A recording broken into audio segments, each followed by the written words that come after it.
창세기 22장 1절부터 3절까지입니다. 이 일들 후에 하나님께서 아브라함을 시험하시며 그에게 말씀하시기를 아브라함아 하시니 그가 말하기를 보소서 내가 여기 있나이다 하더라. 하나님께서 말씀하시기를 내 아들 곧 내가 사랑하는 내 독자 이삭을 이제 데리고 모리아 땅으로 가서 산들 중에서 내가 네게 알려줄 한 산에서 그를 번제로 드리라 하시더라. 아브라함이 아침에 일찍 일어나서 그의 나귀의 안장을 지우고 그와 함께 있는 청년들 중 2명과 그의 아들 이삭을 데리고 번제에 쓸 나무를 쪼개어 가지고 일어나서 하나님께서 자기에게 일러주신 곳으로 갔더라. 말씀의 제목은 희생 없는 사랑 없다라는 제목이 있습니다. 희생이 없는 사랑 없다. 자, 우리가 살고 있는 이 시대 정말 자기를 사랑하는 자기 중심적인 그런 라오디케아 시대라. 보다 강조해서 배워야 할 것에 대해서 성경이 또 우리 주님께서 가르쳐 주시는 것이 있다고 한다면 그것은 희생이다 라고 말할 수가 있습니다.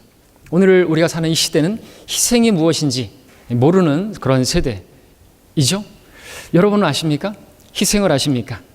어떤 성도가 정상적으로 성장했다고 한다면 자기를 희생할 줄 알겠죠? 자기를 희생할 줄 모르는 성도는 바른 성숙을 이루지 못한 그러한 성도라고 할 수 있겠습니다. 희생이 뭡니까? 일단 나를 부인하는 거잖아요. 우리가 주님을 따르는 데 있어서 무엇보다도 먼저 주님께서 말씀하신 것은 자기를 부인하라는 것이요. 어디까지 부인해야 되냐? 내 생명까지도 부인하라고 말하고 있습니다. 십자가를 지라고 말씀하고 계시죠? 왜냐하면 그 육체의 생명으로는 주님을 따를 수가 없기 때문에 우리 육신의 감정과 내 육신의 어떤 생각이나 내 육신의 어떤 방법, 그로서는 주님을 섬길 수가 없기 때문에 그렇습니다. 그래서 희생을 모르면 성장을 모르는 거나 마찬가지고 사랑도 한번 생각해 보십시오. 희생이 없는 사랑 가능합니까? 희생이 없는 사랑, 그것이 진짜이겠습니까? 말로만 하는 사랑이 어떠한 사랑인가 우리는 잘 알고 있죠. 누군가를 정말로 사랑한다면, 그처럼 하나님을 정말로 사랑한다면 그 사람은 희생하게 되어 있습니다. 희생은 필수라고 말할 수 있습니다. 근데 이렇게 희생을 얘기하면 많이 부담스럽지 않을 수가 없습니다. 그러나 우리가 이 희생이 처음에는 희생이라는 말 그대로 정말 부담스럽고 하기 싫고 그런 것이었을지 몰라도 나중에 돌아보게 되면 그것이 은혜였음을 깨닫게 되죠. 내가 하나님께 뭔가를 드릴 수 있다면, 그 시간을 드릴 수 있고 몸을 드릴 수 있고 물질을 드릴 수 있다, 그것을 희생할 수 있다면 그 자체가 은혜가 아니겠습니까? 내가 주님을 위해서 뭘 할 수 있다라고 하는 자체가 그 은혜가 아니겠습니까? 그렇게 그 은혜로 또 주님을 희생적으로 섬긴 성도들에게는 상과 유업이 예비되어 있습니다. 은혜가 아닐 수가 없습니다. 자, 오늘 우리는 본문을 통해서 희생이 무엇이고 또 참 사랑이 무엇인지 우리가 너무나 잘 아는 그러한 부분이겠지만 오늘 이 시간 또 함께 상고해 보면서 우리 진짜 희생이 없는 사랑은 없는데 우리가 정말 참 사랑으로 주님을 사랑하고 있는지 우리 자신을 돌아보는 시간이 되기를 원합니다. 오늘 본문 아브라함이 가장 사랑하는 아들 이삭을 하나님 앞에 바치는 내용입니다. 희생하는 것이죠. 자기 아들을. 어찌 누가 이런 일을 감당할 수 있겠습니까? 하나님을 사랑하는 사람만이 가능한 것이죠. 하나님을 사랑하지 않는다면 이러한 희생은 도저히 불가능한 것입니다.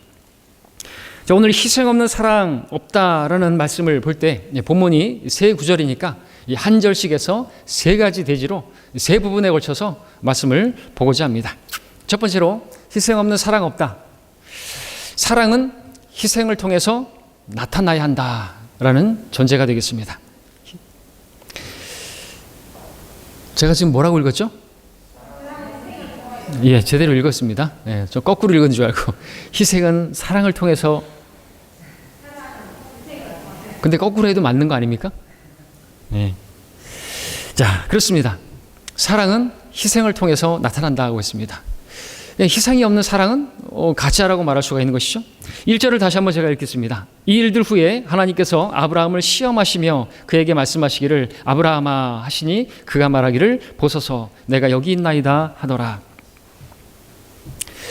자, 여러분 희생이 뭐라고 생각하십니까? 성경에 나타난 희생은요, 하나님께서 허락하시는 시험을 통과하는 것입니다.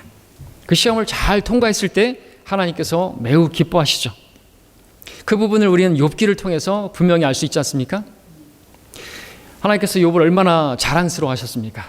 그리고 그 욥이 또 그런 마귀의 시험에서 하나님께서 또 시험을 허락하셨지만 잘 통과했을 때 얼마나 자랑스러워하시겠습니까? 오늘 본문은 아브라함이 시험을 받고 있는 본문인데 시험과 관련해서 우리가 먼저 알아야 할 것, 반드시 알아야 할 것이 있다고 한다면 하나님께서 시험하시는 분이시다라는 거죠. 물론 성경에서 마귀는 또 시험하는 자로 불리기도 합니다. 그러나 모든 시험이 마귀에게서 비롯되는 건 아닌 것입니다. 하나님께서 시험하시는 것이죠. 마귀는 악한 의도로 악한 목적을 가지고 시험을 하지만 하나님께서는 악으로 시험하지 않으시는 분이시고 우리의 믿음을 연단하기 위해서 시험하시는 것이고 우리에게 믿음이 있는지 우리에게 하나님을 사랑하는 그 사랑이 있는지 그것을 내가 입증할 수 있도록 내가 알 수 있도록 시험을 허락하시는 거예요. 하나님은 아시죠. 하나님께서는 아브라함이 그 이삭을 제물로 바칠지 말지를 알고 계실까요? 아십니다. 그러니까 전능하신 분이시죠. 아시는데 왜 시험하실까요? 우리가 그것을 입증하기를 원하시는 것이에요. 그렇게 해서 하나님께 영광을 돌려드리고 나의 그 연단된 믿음으로 하나님께 영광 돌릴 때 그 승리로 하나님께서는 영광을 받으시는 것입니다. 말로만 우리가 하나님을 사랑한다고 그것은 입증이 안 되는 거야. 시험을 통과했을 때 내 희생을 통해서 하나님께서 영광을 받으신다라는 것이죠. 그것이 참으로 하나님을 사랑하는 것이에요. 그러니까 사랑은 희생을 통과해야 되는 것입니다.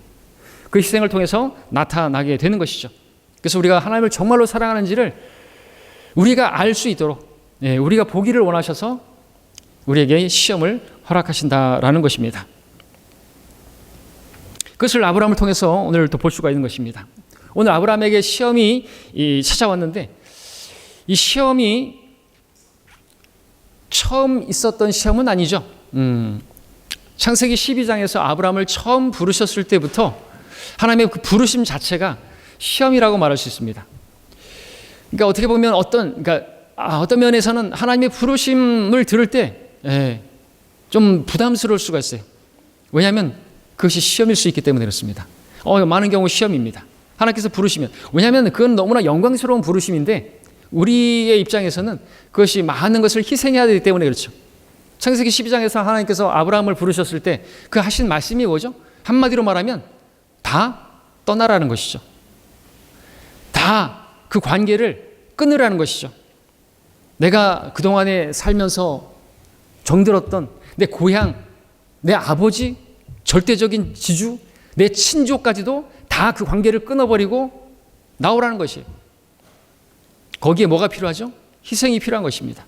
그 관계를 다 끊는 희생이 필요하다는 거죠. 우리도 주님의 부르심을 받았을 때 여러분들 갑자기 이제 구원을 받고 하나님을 섬기고자 하는 데 있어서 사람들과의 관계에서 어떻습니까? 그게 시험이에요. 직장 동료들, 내 어머니, 아버지, 내 가족, 그 관계가 주님께서는 칼을 주러 오셨다 그랬죠. 그때 어떻게 해요? 내 아버지나 어머니나 내 남편이나 아내나 아들이나 딸 더 사랑하면 하나님을 사랑하는 게 아닌 것으로 입증되는 거죠. 하나님의 말씀 마찬가지죠. 우리에게 하나님의 말씀이 주어졌는데 그 말씀을 붙들 것인가 아니면 사람들과의 관계를 그 사람을 얻고자 그 사람과의 어떤 그런 화평한 관계를 얻고자 하나님의 말씀을 진리를 버리든가 시험입니다. 하나님께서 허락하시는 거예요. 참으로 하나님을 사랑하는지 그 말씀이 하나님이신데 그 말씀을 사랑하는지 보시길 원하셔서 시험을 허락하신다는 것이죠.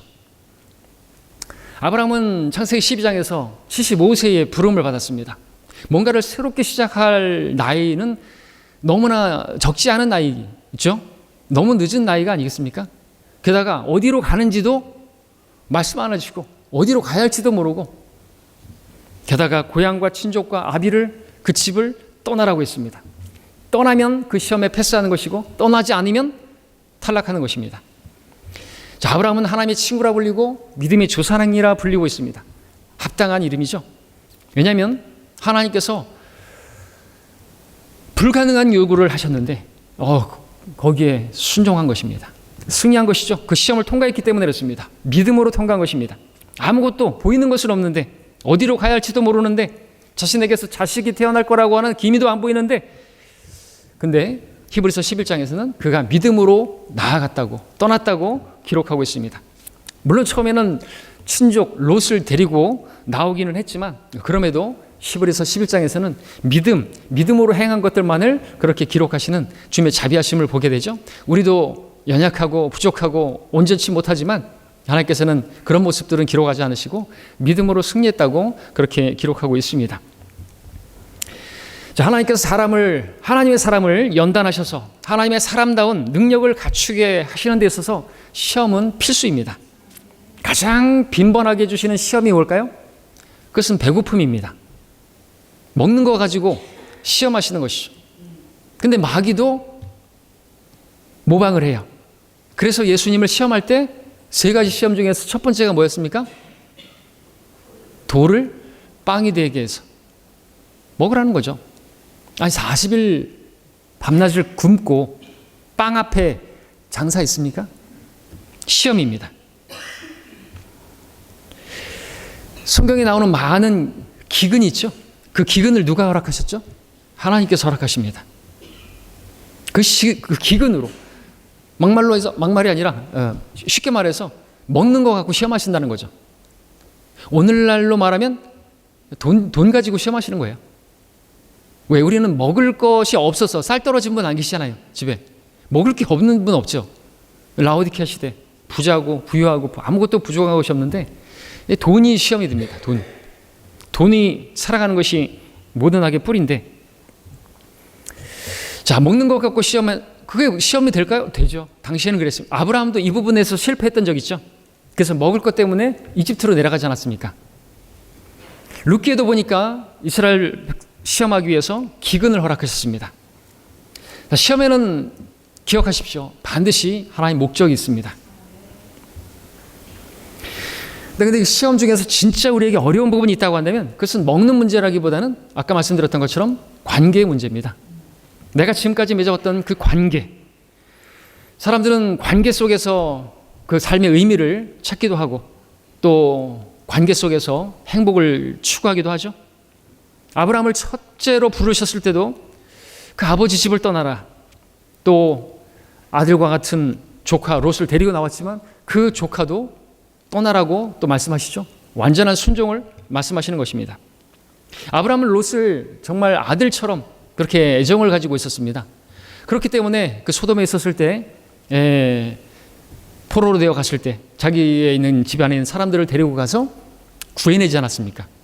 전쟁에서 목숨을 건 거예요. 그만큼 애정이 있던 사람이 롯이었다는 거죠. 그러나 그 롯조차도 이제 관계를 끝내야 될 때 그것을 말씀하셨을 때 끝내죠. 보라, 내가 부탁하노니 내가 오른쪽으로 가면 내가 왼쪽으로 가겠다. 네가 왼쪽으로 간다면 내가 오른쪽으로 가겠다. 선택해라. 가야 되는 거예요. 자, 그렇게 분리할 때 하나님의 뜻대로 그렇게 분리를 하게 됩니다. 순종함으로써 그 시험에 또 패스를 하는 것이죠. 그랬을 때 하나님께서 처음에 주셨던 다시 그 약속의 씨에 대해서 말씀을 주시죠. 그런데 또 자기 뜻과 방법으로 이스마엘을 낳고 말았습니다. 아브라함이 하나님의 약속을 모르지 않았어요. 알기는 알았지만 그 하나님의 약속을 이루시는 데 있어서 한 가지 방법만 그렇게 바꾸기로 결정한 것이죠. 꼭 사라를 통해서 씨를 주셔야 할 것까지 뭐 있나? 사라는 지금 죽은 자와 같은 그런 몸인데 그래서 하가를 통해서 낳기로 그 한 부분만 변경하면 하나님께서도 또 하나님을 내가 도와드린다. 그죠? 인간적으로 본다면 그래요. 사라의 몸은 죽은 자와 같은 아들이 태어날 수 없는 불가능한 몸이라고 판단을 했기 때문에 이스마엘을 이제 통해서 하나님의 약속을 이루어 드리고자 했던 것으로 보입니다. 그런데 하나님께서 그 계획조차도 다 버리라고 하시죠. 아브라함은 또 이스마엘과의 관계도 끝내야만 했습니다. 관계입니다. 시험입니다. 쫓아내야죠. 자, 이제 100세가 되었습니다. 드디어 하나님께서 약속의 씨를 주셨어요. 그 당시에 아브라함이나 사라의 몸은 죽은 자와 같은 그러한 몸이었습니다. 근데 하나님께서는 죽은 자와 같이 되었을 때 거기서 생명을 내어주시는 분이시죠. 도저히 인간적인 방법은 끝났다고 생각했을 때 아무것도 이제 할 수 없을 때 그때 하나님의 일하심이 시작되는 것입니다. 아이를 얻게 되었을 때 얼마나 기뻐했겠습니까? 얼마나 하나님을 찬양하고 하나님께 영광 돌렸겠습니까? 지금까지 100년을 살아오는 동안 이때보다 더 기뻤던 때가 있었을까요? 자, 이제 시간이 흘러서 이삭이 10대 후반쯤 되었습니다. 그만큼 성장이 있었습니다. 어쩌면 아브라함은 이때쯤 이런 생각을 하고 있었지 않았을까요? 이제 내 인생에 시험은 없다. 있다 할지라도 그렇게 큰 시험은 없을 거라고. 그동안 많은 산전수전 다 겪었지 않았습니까? 아내도 빼앗길 뻔했고 죽을 고비도 여러 번 넘겼고 그렇게 죽음의 골짜기를 지나는 그런 일들 많이 겪었고 많은 시험을 겪었다 이거죠. 그런데 이게 웬일입니까? 하나님께서 오늘 본문에서 또 부르시네요. 뜨끔했을지 모르겠습니다. 가만히 계시다가 나 편하게 잘 먹고 잘 사는데 왜 또 부르시나? 왜 나를 또 흔드시나? 아까 말씀드렸던 것처럼 기억하십시오. 하나님께서 하나님을 사랑하는 자들을 시험하시는 데 있어서 그 시험은 끝이 없어요. 우리 학생들도 시험이 끝이 없죠.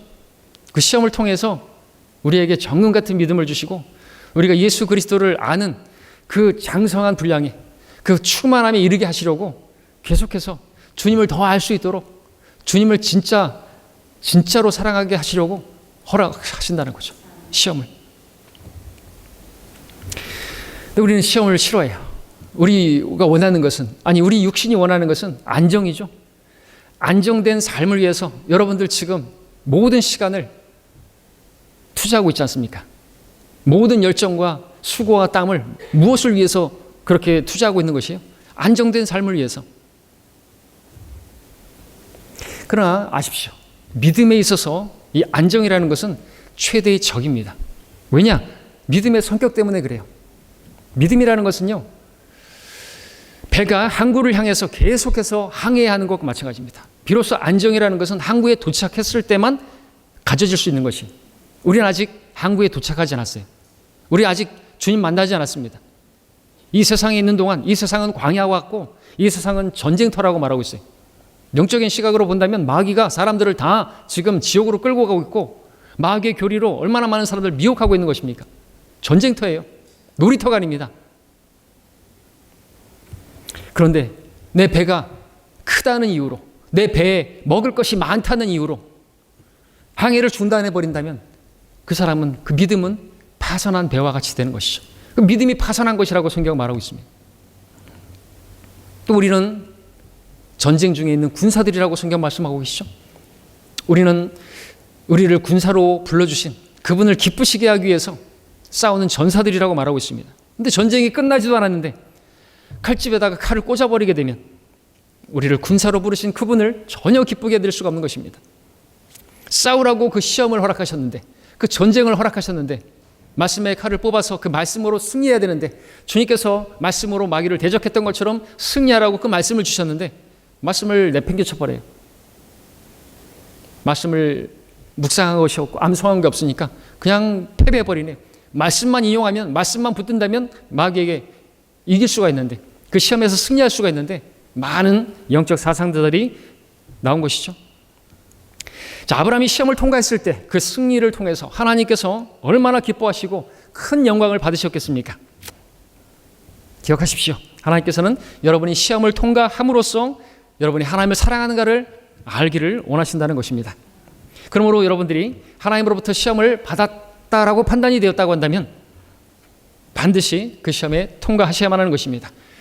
희생을 감수하서라도 하나님께서 인정하시는 희생은 하나님의 시험을 통과하는 것이기 때문에, 그리고 참된 사랑은 그 희생을 통해서 입증될 수 있기 때문에, 왜냐하면 희생 없는 사랑은 없는 것이기 때문에.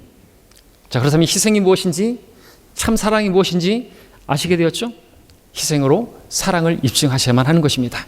시험이 왔을 때 그렇게 여러분의 자신을 희생하심으로써 그 어떤 것이라도 관계라, 어떤 사랑하는 사람과의 관계라도 여러분들 끊어내시면서라도 그렇게 하나님을 선택하실 수 있기 바랍니다. 하나님을 첫 번째로 사랑하시기를 바랍니다. 두 번째, 희생 없는 사랑 없다. 두 번째는 이 사랑은, 진정한 사랑은 가장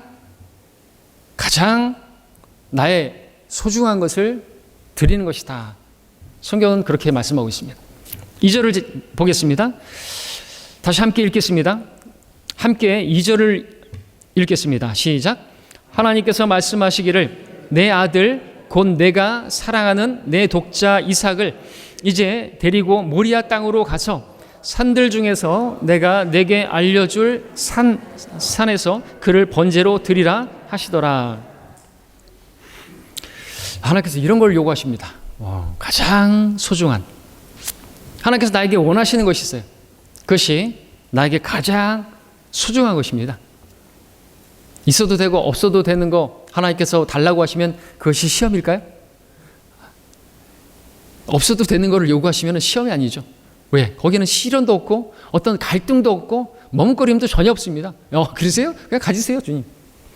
근데 하나님께서는 가장 소중한 것을 원하세요. 하나님께서 우리를 하나님을 사랑하는 데 있어서 그냥 설렁설렁 사랑하라고 말씀하지 않으시고 마음을 다하고 생각을 다하고 힘을 다하고 내 혼을 다해서 그렇게 사랑하라고 말씀하십니다. 하나님께서 그렇게 요구하시는 것은요, 아십시오. 우리에게 가장 좋은 것을 주시기를 원하시는 분이기 때문에 그래요. 그런데 내 마음, 우리에게 가장 소중한 게 뭘까요? 마음이죠. 그 마음에 있어서도 가장 정중앙에 있는, 중심에 있는 것이죠. 가장 소중한 것이겠죠. 가장 소중합니다. 근데 그 내 마음 중심에 하나님이 아닌 다른 무엇이 들어와 있다고 한다면 하나님께서 우리에게 말씀드렸던 그 가장 좋은 것을 주실 수가 없는 것이에요. 그 가장 좋은 것을 주기 원하시는데, 여러분들 아브라함의 그 마음에 그 중심에 무엇이 있었어요? 아브라함 마음의 중심에 가장 소중한 게 뭘까요? 자기보다 더 소중한 게 뭐예요? 이삭이죠. 그럼 하나님 마음의 중심에 가장 소중한 누구죠? 예수 그리스도. 이삭입니다. 이삭은 예수 그리스도를 예표합니다. 독생자 예수 그리스도를 주기 원하시죠? 또 우리가 구원받을 때 그 예수 그리스도를 우리에게 주기를 원하시는데, 우리 마음 중심에 내가 붙들고 있는 것을 내려놔야 구원을 받을 수 있죠. 내 안에 예수 그리스도께서 내 마음의 보좌에 그렇게 좌정하실 수가 있지 않습니까? 근데 그걸 내려놓지 않는다. 구원받을 수 없어요. 구원받은 이유도 마찬가지입니다. 내 마음에 내가 중심으로 있다고, 내가 사랑하는 어떤 것들이 가득 있다고 한다면 하나님께서 우리에게 예수 그리스도를 더 줄 수가 없죠. 구원받은 우리가 계속해서 우리가 추구해야 될 것은, 더 알아가야 할 것, 더 얻어야 할 것은 예수 그리스도라고 말하고 있습니다. 그분의 생명이라고 말씀하십니다. 그분을 얻는 것이 가장 고상하다고 말씀하시죠. 그분을 주시기를 원하세요. 계속해서 우리가 구원받는 것만을 원하시는 것이 아니라 내가 온 것은 양들로 생명을 얻고 더 풍성히 얻게 하려 함이라고 했습니다. 구원이 다가 아니고 그 풍성한 생명을 주시기 위해서.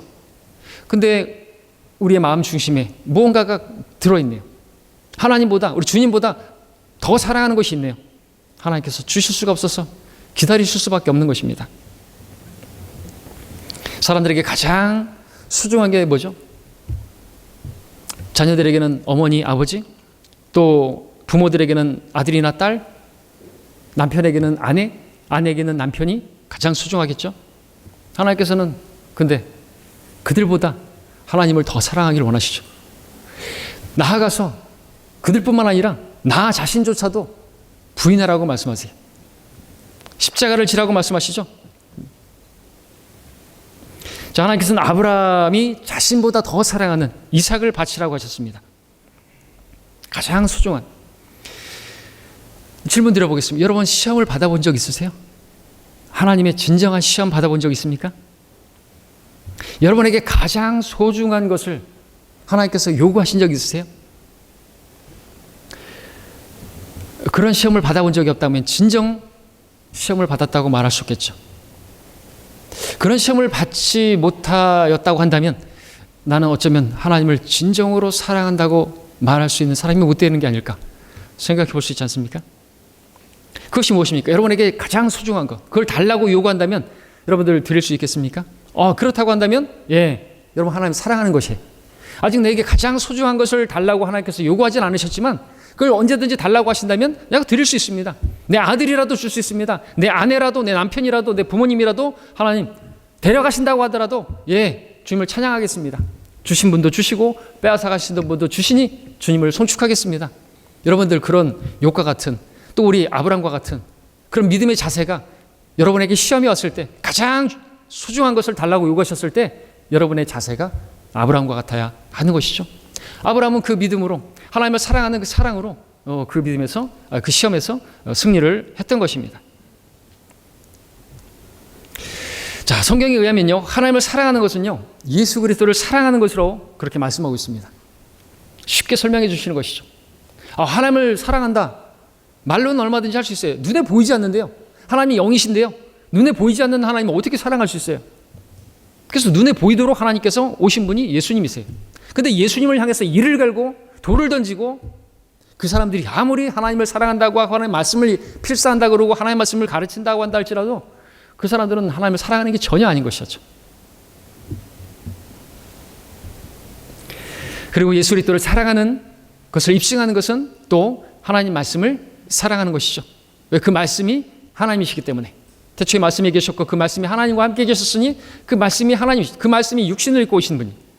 말씀을 사랑한다고 하면, 하나님을 사랑한다고 하면서 예수 그리스도를 사랑한다고 한다면서 하루 24시간 일주일 동안 성경을 한 장도 읽지 않고 교회 왔다. 하나님을 사랑하는 게 아닙니다. 예수 그리스도를 사랑한다면서 또한 하나님 말씀이 변개되었다고 가르쳐줘도 괜찮다고 하는 사람, 하나님을 사랑하는 게 아니죠.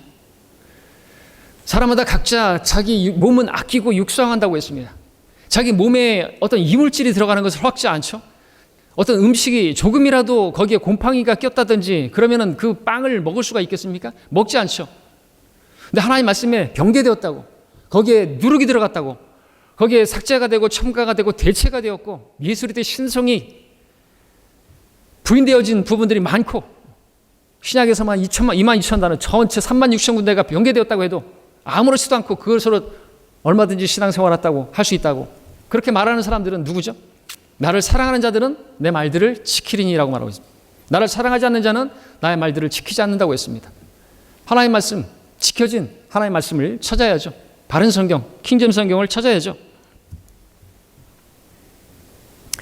또 여러분들이 예수 그리스도를 사랑한다면 하나님 말씀을 사랑한다고 말할 것이고, 또 하나님 말씀을 여러분들이 진정 사랑한다고 한다면 그 말씀 때문에 여러분에게 미치는 어떤 영향력에 대해서 여러분들이 그것을 감내할 수 있어야 되는 거예요. 그게 시험입니다. 말씀을 사랑한다고 말은 하지만 그 말씀 때문에 여러분들이 어떤 핍박을 받았다든지 고난을 받았다든지 그걸 감당할 수 있어야 되는 거죠. 왜? 그것이 곧 하나님을 사랑함의 실제이기 때문에 그렇죠.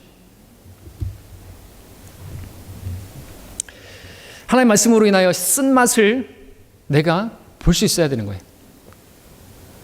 하나님 말씀에 대한 쓴맛이 뭐냐? 시험입니다. 하나님 말씀을 받을 때는 달게 받아요. 하나님 말씀 정말 달고 오묘한 말씀이구나.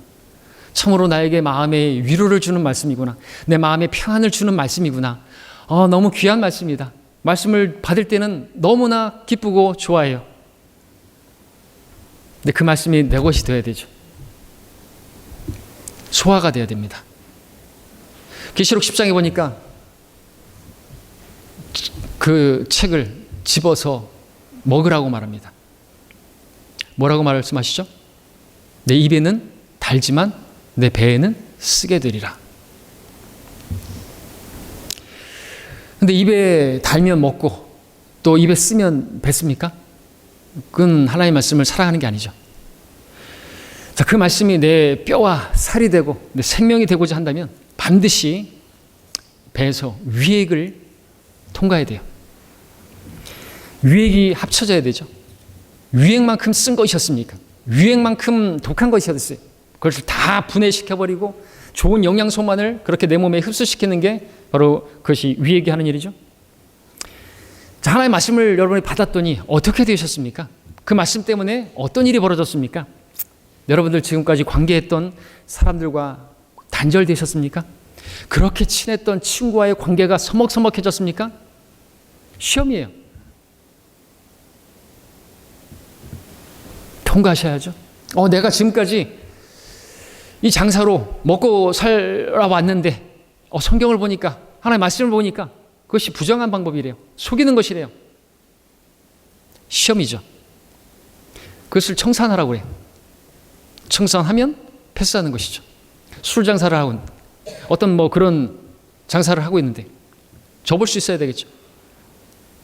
목사님 초대해서 술집 개업식 하는데 무슨 예배를 해달라고 거기 가서 예배를 하고 말도 안 되는 일이 벌어지고 있긴 합니다만, 자, 시험을 통과하지 않으면 하나님을 사랑하는 것이 아닙니다.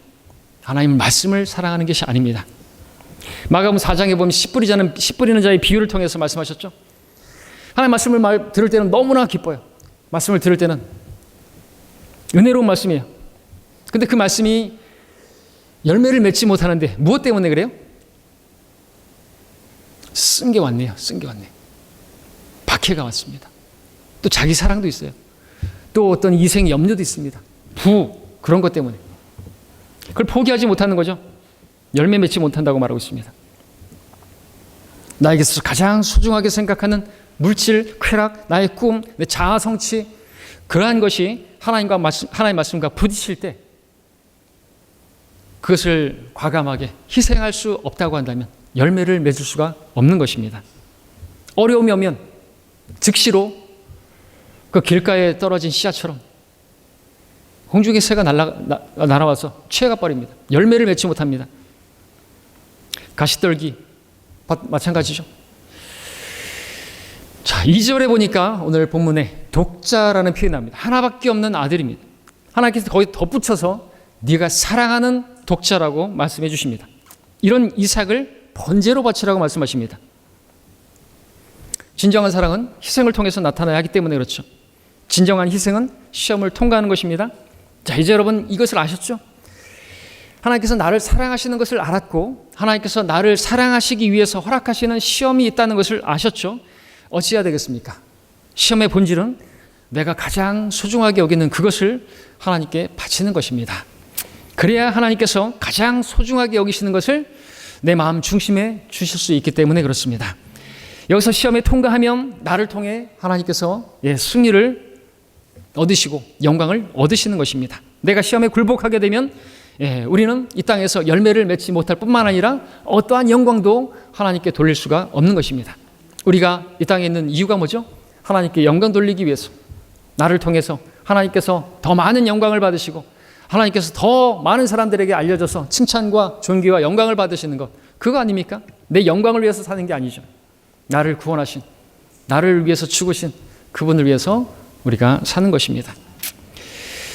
자, 세 번째로 마지막 희생 없는 사랑 없다. 세 번째는요, 자, 시험을 통과하는 비결입니다. 시험을 통과하는 비결이 뭘까요? 3절의 말씀을 보면 즉각적인 순종을 우리가 발견할 수 있습니다. 3절 우리 함께 읽겠습니다. 시작. 아브라함이 아침에 일찍 일어나서 그의 나귀의 안장을 치우고 그와 함께 있는 청년들 중 2명과 그의 아들 이삭을 데리고 번제에 쓸 나무를 쪼개어 가지고 일어나서 하나님께서 자기에게 일러주신 곳으로 갔더라. 자, 이 말씀을 이제 듣고, 하나님의 말씀을 듣고 하나님께서 정하신 그 산까지 가야 되는데 3일 길을 가야 되는 것입니다. 모리아산. 거기는 정확히 우리 주 예수 그리스도께서 십자가에 달리신 바로 그 갈보리 산이죠. 3일 길을 가야 되는데 일단 머뭇거리지 않고 아침 일찍 일어났습니다. 즉각적인 순종을 볼 수 있죠. 시험을 패스하는 데 있어서 주저하거나 머뭇거리게 되면 안 되는 것입니다. 하나님을 기쁘시게 해드리는 믿음은 단순한 믿음이죠. 그 믿음은 즉각적인 순종 외에는 없습니다.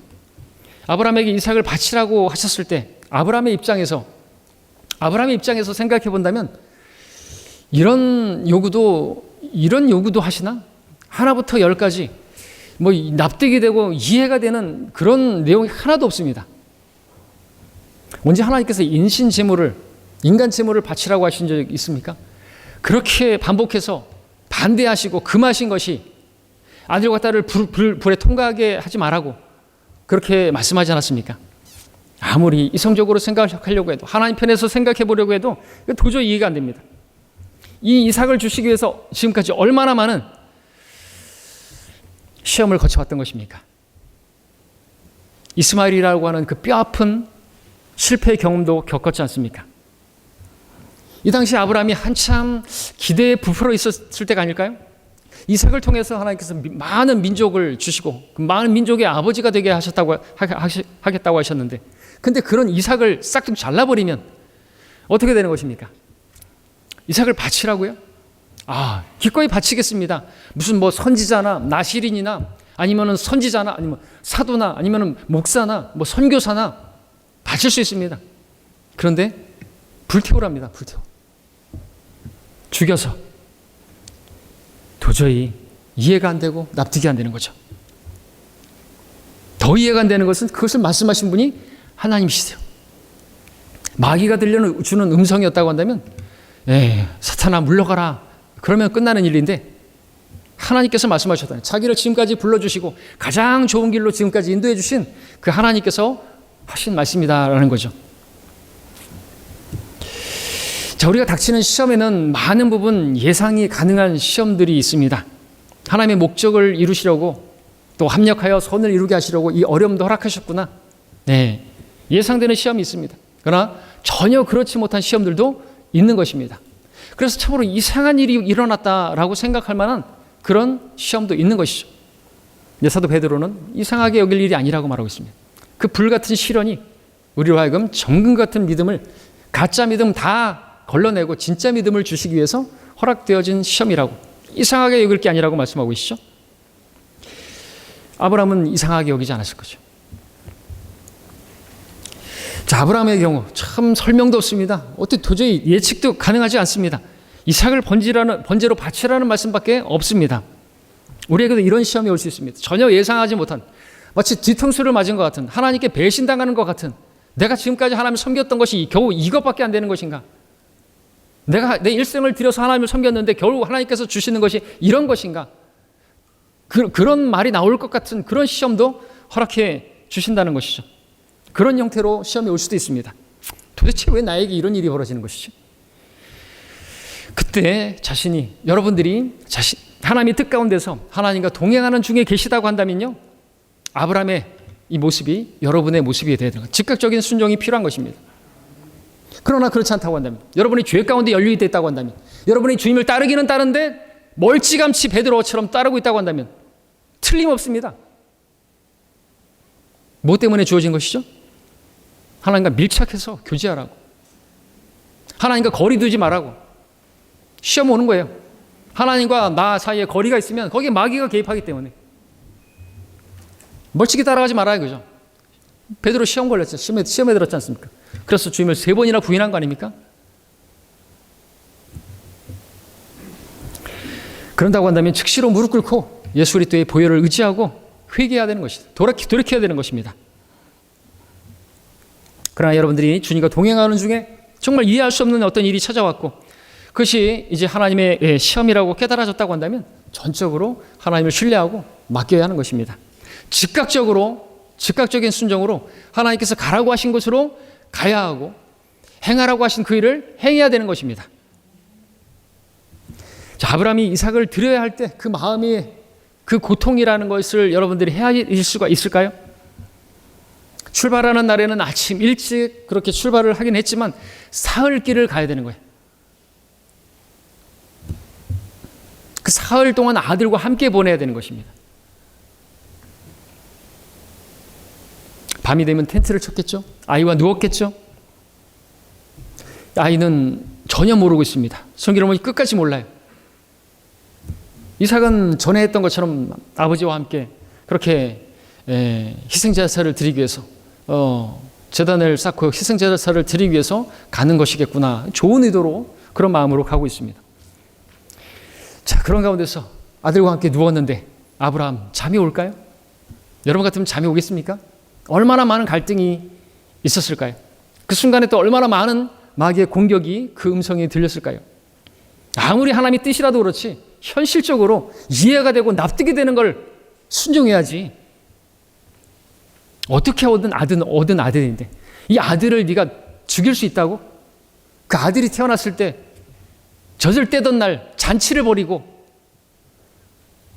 근데 그 아들, 네 옆에서 지금 누워 자고 있는 아들을 봐라. 죽일 수 있을 것 같아? 네가 그렇게 잔인하니? 하나님 사랑이시라면서 어떻게 그런 요구를 할 수 있는지.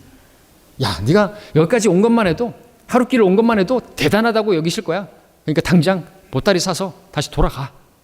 하나님도 인정해 주실 거야. 얼마나 많은 공격들이 있었을까요? 자, 이런 기록이 근데 왜 있을까요? 왜 이런 요구를 하셨고, 왜 아브라함더러 이삭을 죽이라고 하는 그런 요구를 하셨을까요? 우리는 여기서 하나님의 마음을 읽을 수 있는 그림을 엿보는 것이죠. 하나님의 마음. 아버지 하나님께서 독생자 예수 그리스도를 이 땅에 보내주셨을 때, 우리는 하나님 아니니까 하나님의 그 마음을 어떻게 헤아릴 수가 없죠. 그러나 곳곳에 그림자를 통해서 그 마음을 우리가 좀 헤아려 볼 수가 있습니다. 아브라함은 이삭을 죽이지 않았죠. 죽이려고 했습니다. 그러나 하나님께서 멈추게 하셨어요. 그런데 하나님은 실제로 아들을 죽이셨어요. 예수 그리스도를 누가 죽였을까요? 예수님을 누가 죽였어요? 무법자들이 죽였어요? 아닙니다. 바리새인들이 죽였나요? 아닙니다. 본디오 빌라도에게 고난을 받으사 그래서 죽임당했나요? 절대로 아닙니다. 하나님께서 죽이셨어요. 아버지 하나님께서 아들 하나님을 죽이신 것입니다. 그 아들 하나님을 죽이시기로 예정해놨어요, 미리. 그 아들을 죽여야만 했던 아브라함 같은 경우는 그 3일 동안이 그에게 마음에서 일어나는 고통이었을 것인데, 하나님께서는 이미 세상이 기초를 놓기 전부터 아들을 죽일 계획을 성경에 보니까 가지고 계셨네요. 그 시간으로 봐도 얼마나 고통스러웠어요. 그 기간을 봐도. 이런 하나님의 마음을, 이런 하나님의 사랑을 우리가 헤아릴 수가 있을까요? 좀 와닿을 만한 일화를 소개해 드려 보겠습니다. 스위스의 작은 마을에 관광버스 운전기사가 있었습니다. 스위스는 알프스 산맥이 있고 아름다운 그런 곳이라 관광객들이 많이 오죠. 어느 날 그 기사는 관광을 마치고 이제 승객들을 숙소로 데려가기 위해서 내려가고 있습니다. 마을길을 내려가고 있습니다. 자기 동네입니다. 내리막길을 달려가고 있습니다. 대부분의 승객들은 관광하느라 피곤했는지 잠들어 있습니다. 깨어있는 사람도 있었습니다. 그런데 갑자기 내리막길에서 브레이크가 말을 안 들어요. 고장난 것이죠. 그 기사는 그때 어떻게 이 관광객들을 구할 수 있을까 생각하다가 이제 이 마을만 지나면 내리막길이 끝나고 오르막길이 시작되고, 그리고 그 오르막길에 한 나무가 서 있는 것을 생각했습니다. 그쪽으로 몰아서 그러면 버스가 서서히 멈출 것이고, 멈추지 않는다 할지라도 그 나무에다가 부딪힌다면 버스가 큰 충격 없이 승객들을 또 구할 수 있고 그렇게 멈출 수 있을 것이다 판단을 했습니다. 그쪽으로 틀었습니다. 그런데 그 나무 아래 아이들이 모여 있네요. 버스 기사는 아이들을 향해서 크락션을 눌러댔습니다. 다 비키라고. 근데 다른 아이들은 다 비켰는데 한 아이만 비키지 않는 것이, 오히려 버스가 있는 쪽으로 달려오는 것이, 그 꼬맹이가 두려움없이. 기사는 순간적으로 선택을 해야만 했습니다. 그 아이를 살려내기 위해서 핸들을 그 아이에게서 피해서 급히 꺾는, 그렇게 되면 버스는 전복이 되고 말 것이고 승객들은 죽게 될 것입니다. 살릴 수가 없습니다. 결국 기사는 승객들을 살리기 위해서 그 아이를 치고 나무에다가 버스를 부딪힙니다. 결국 아이는 죽었고 버스는 멈췄었습니다. 버스가 멈춰서자 그 기사가 내려서 그 피투성이가 된 아이를 끌어안고 오열합니다. 사람들은 상황을 모르니까 그 버스 기사를 향해서 손가락질을 하고 정죄를 합니다. 그때 버스에서 깨어있던 한 청년이 그 벌어진 상황들을 다 알기 때문에 그 자초지정을 설명하죠. 그제야 그 승객들이 그 기사를 변호합니다. 어쩔 수 없었잖아요. 너무 상심하지 마세요. 근데 그들의 그 말이 이 버스 기사에게는 들리질 않습니다. 뜨거운 눈물을 흘리면서 그 기사는 계속해서 통곡을 합니다. 알고 보니 그 아이가 아들이죠. 그 아이는 아빠가 운전하는 버스니까 비키지 않고 오히려 막 반갑게 달려온 거예요. 아무것도 모르는 철분이니까.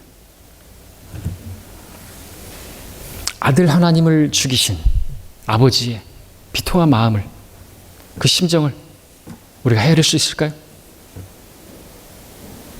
불가능하겠죠? 또는 아버지 뜻에 순종하여 죽기까지 자신을 내어주신 그 예수 그리스도의 희생은 우리가 또 헤아릴 수가 있겠습니까? 우리는 그 죽기까지 순종한 예수 그리스도의 그림을 이삭에게서 볼 수가 있는 것이죠. 이삭은 하나님의 뜻에, 아니 아버지 뜻에 잘 순종을 했습니다. 아버지, 번제했을 재물은 어디 있습니까? 근데 갑자기 아버지가 자기를 묵네요.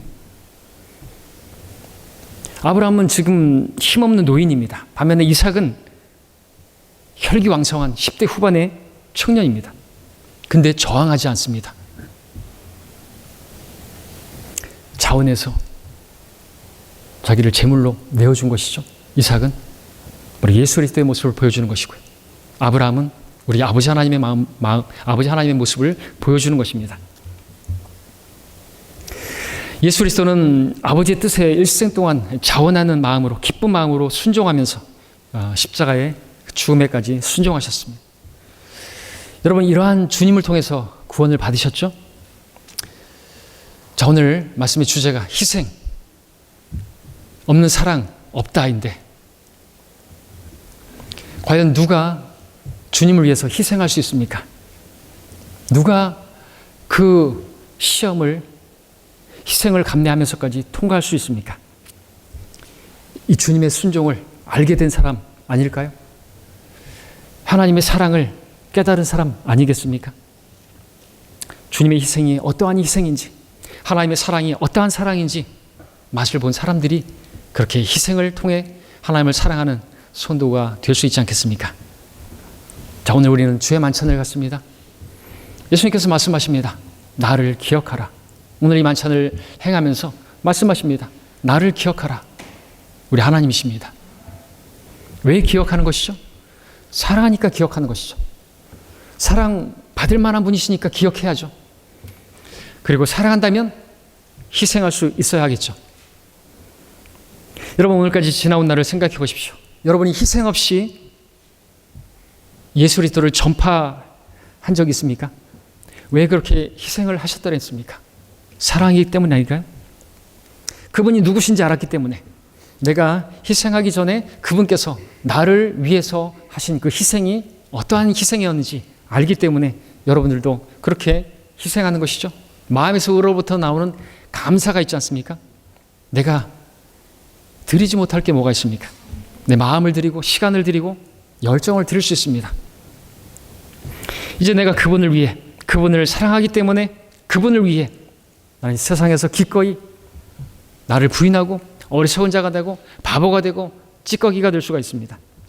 그 순간 나를 부인해야 하는 일이 있지만 하나님의 말씀을 보니까 그보다 더 영광스러운 자리가 없다고 말씀하십니다. 만약 그런 일들이 계속해서 반복적으로 여러분에게서 발견된다면 예수 그리스도께서 여러분에게 약속하시는 것이죠. 온 우주의 모든 피조물 가운데서 여러분들을 시인하겠다고. 우리가 근데 부인하면 주님께서도 부인하시겠다고. 다스리는 것을, 통치하는 것을 부인하겠다고 말씀하세요.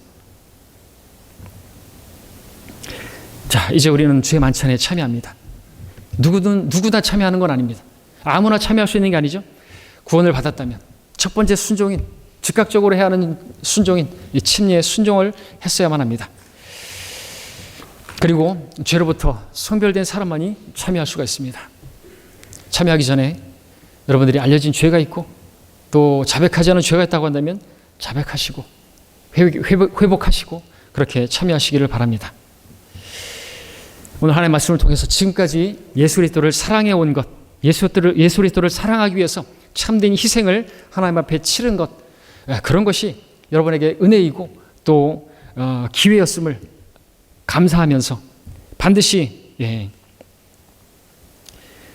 그것을 기억하면서 우리 주님을 이 만찬식에 참여하시기를 바랍니다. 그리고 여러분들 반드시 잊지 말아야 할 것은 여러분이 지금의 상태에 있으니까 이제 여러분만큼의 나이가 되었으니까 나에게는 더 이상의 시험은 없을 것이다. 섰다고 생각하면 넘어질 것입니다. 하나님께서는 여러분들이 예수 그리스도의 충만하신 그 장성한 분량이 이르길 때까지 예수 그리스도를 더 온전히 알 수 있을 때까지 시험을 계속해서 허락하시는 것입니다. 그것이 목적이기 때문에 그렇습니다. 여러분들이 내가 언제든 하나님께서 뭔가를 원하신다고 한다면 내 마음 중심에 있는 것까지 언제든지 바칠 수 있다. 그 마음이 하나님 앞에 발견되게 해주십시오. 그 자세로 여러분들이 하나님 앞에 나아간다면 하나님께서 약속하십니다. 하나님 보시기에 가장 소중한 것을 여러분 마음 중심에 주시겠다고 그렇게 약속해 주시는 것입니다. 자, 이 시간 이제 만찬을 갖도록 하겠습니다. 잠시 머리 숙이시겠습니다.